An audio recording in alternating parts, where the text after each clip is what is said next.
ఈ రోజుల దీక్షా పోరు ప్రజల్లో కదలికను తెచ్చింది. అసలు తమ కోసం సర్కారు ఏం చేసిందని ప్రజలు ఆలోచించుకునేలా చేసింది. పశ్చిమ గోదావరి జిల్లాలో వైఎస్ జగన్ రైతు దీక్షకు ఎలాంటి స్పందన ఉండదనుకున్న అధికార పార్టీకి వెన్నుల్లో వణుకు పుట్టేలా చేసింది.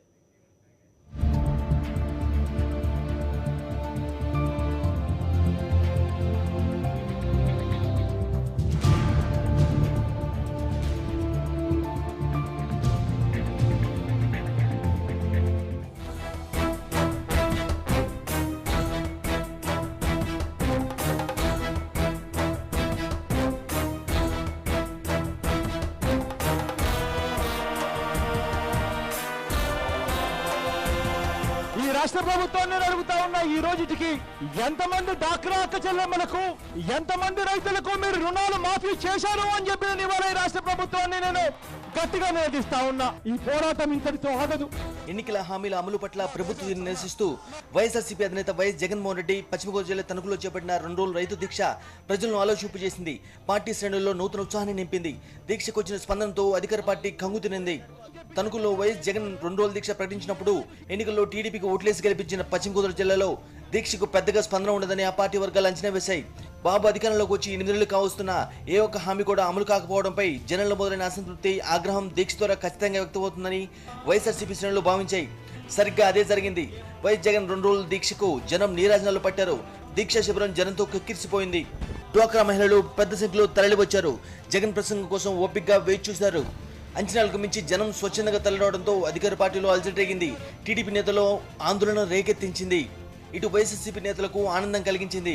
ముఖ్యంగా దీక్ష ముగిసిన అనంతరం వైఎస్ జగన్ చేసిన ప్రసంగం ఏ రాజకీయ పార్టీకి చెందని ప్రజలతో పాటు టీడీపీ సానుభూతి పరులను కూడా ఆలోచింపజేసింది.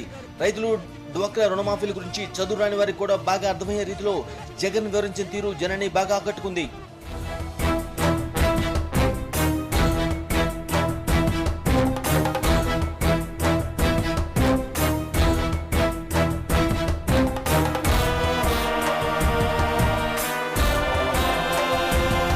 ₹87,612 కోట్ల చంద్రబాబు నాయుడు గారు ముఖ్యమంత్రి అయ్యే నాటికి రైతుల రుణాలైతే ఇవాళకి అంటే 188వ ఎస్ఎల్బిసి మీటింగ్ జరిగే నాటికి బాబు ఉన్నప్పుడు 87,000 కోట్ల రైతుల రుణాలుంటే ఇవాళ ఆ రుణాలు తడిసి మోపుడై 99,555 కోట్ల రూపాయలైంది. 11,943 కోట్లు ఉట్టి అపరాధ వడ్డీ రూపాయలు ఇవాళ బ్యాంకుల మన దగ్గర నుంచి తీసుకునే పరిస్థితి వచ్చింది. దీనికి బాధ్యుడు చంద్రబాబు నాయుడు గారు కాదా అని అడుగుతా ఉన్నా నేను.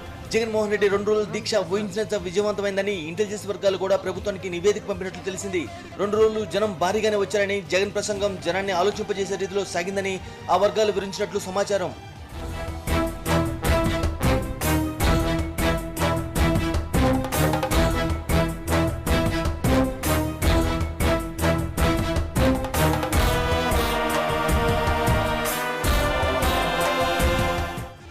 అటు బాబు పాలన ఎండగడుతూ పార్టీ నేతలు చేసిన ప్రసంగాలు కూడా జనాన్ని ఆకట్టుకున్నాయి. ముఖ్యంగా విశాఖ జిల్లా పార్టీ అధ్యక్షుడు గుడివాడ అమర్నాథ్, సినీ నటుడు పవన్ కళ్యాణ్ మీద సంధించిన ప్రశ్నలు చర్చనీయాంశమయ్యాయి. ప్రశ్నించడం కోసమే రాజకీయాల్లోకి వచ్చానని చెప్పిన పవన్ కళ్యాణ్ ఇప్పుడు ఎందుకు నోరు మెదపడం లేదని అమర్నాథ్ నిలదీశారు. ఎన్నికల సమయంలో పవన్ కళ్యాణ్ భారీగా డబ్బులు తీసుకుని చంద్రబాబుకు అనుకూలంగా ప్రచారం చేశారని అమర్ ఆరోపించారు. దీక్ష శిబిరం మీదుగా అమర్నాథ్ సంధించిన ప్రశ్నలు ప్రస్తుతం జనంలో చర్చకు దారితీశాయి. జర్నలిస్ట్ సాక్షి న్యూస్.